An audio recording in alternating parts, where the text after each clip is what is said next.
What's up, y'all? It's Whiskey Joe back with another CRAS recap. We are at the end of cycle 9. This cycle we got into video game audio and also got introduced to the M32 console back in the live sound world. Let's get into it. Monday was pretty relaxed. The only things we did were review for a written SSL 4000 test we would be taking on Tuesday, and then practice working on the board preparing for the proficiency we'll have to take in week 3. Tuesday was also a quick day. We had our 50 question SSL 4000 quiz, then our instructor disappeared for a few hours to grade them. So during that, we practiced another sheet of SSL objectives and then just hung out until he got back. Once he did get back, we went over some mixing techniques he uses and called it a day. Wednesday was pretty fun. We were back in the live sound arena learning a new console, the M32, a 32 channel mixer used in all sorts of venues. We went over the basics of how to use the console and went over the different pages, along with how to set inputs in the routing page and how to customize tracks with a specific color, icon, and or name. There is a certification for this console as well, some more info to come on that soon, but that was about it for Wednesday's class. Thursday was our Intro to Wwise class, which is a software used by game developers and audio engineers to incorporate audio files into a video game. We went over the basics of the software and had an assignment to incorporate a sound that we had to record at home into the game Cube, which is very similar to the old Quake game if you've ever played or heard of that before. We'll eventually be dividing up parts to create sounds for different characters, then combining all of the pieces together into a complete game where all of our individually created sounds will be in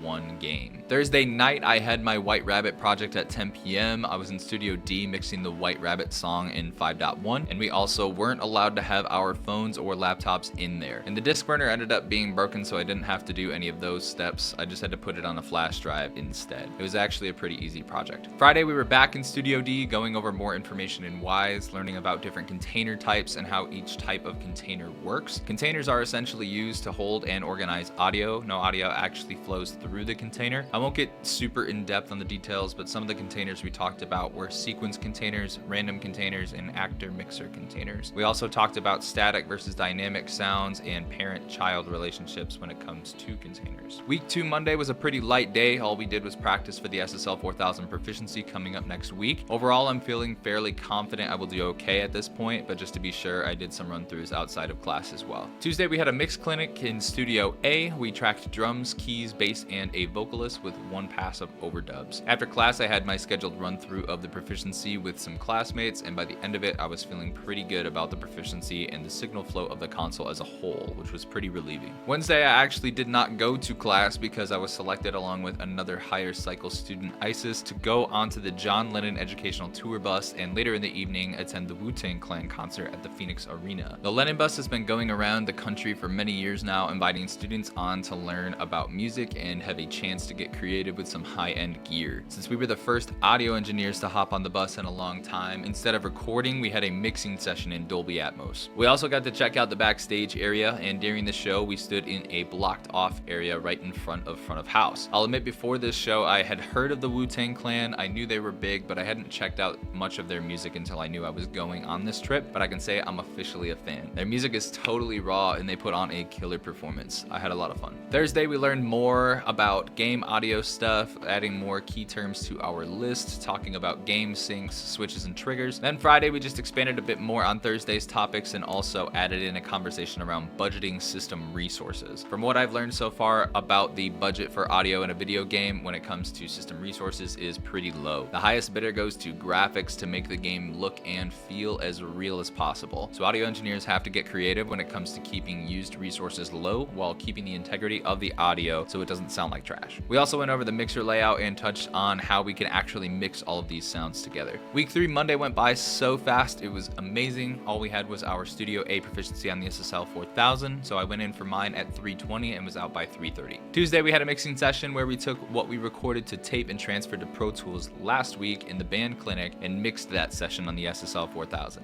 Wednesday, we were in live sound working on the M32s again. We started with a quiz, went over how to download and use the M32 software, then got to practice mixing on the consoles with a pre-recorded loop track. The software is pretty neat since you can do almost everything on the console within the software. It makes it super convenient to get pre-production done for a show if you don't have the console available to you, but you have your laptop. Thursday before class, I had part 3 of Tier 6 Pro Tools, the final proficiency for Tier 6. I had to essentially be a customer support rep helping a client out with their Pro Tools session. I couldn't see their screen, I couldn't have any notes or Pro Tools up on my computer to look at, It was all done off the dome. And on top of all that, I had to get through every step and issue the client had in order to pass the proficiency. It was definitely one of the harder proficiencies to prepare for, since you had to know Pro Tools very well, to the point of seeing the Pro Tools windows in your head without actually seeing them and knowing where a lot of the options and settings are. But I passed. I officially got all of the Pro Tools certs offered here at CRAS, and it is such a relief to have them done. Now I have to switch gears to studying for the Logic cert, and that one is only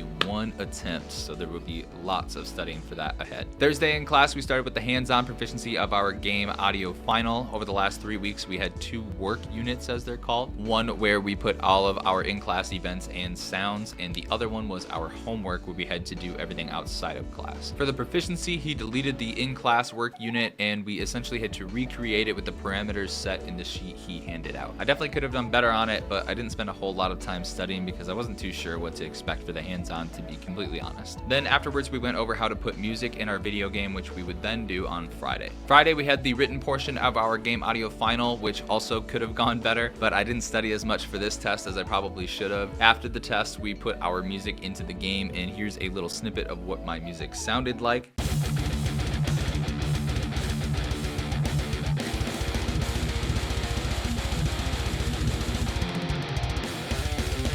And that was it to wrap up Cycle 9 here at CRAS. Thank you so much for watching. Don't forget to like, subscribe, all that fun stuff, and I will see you at the end of Cycle 10.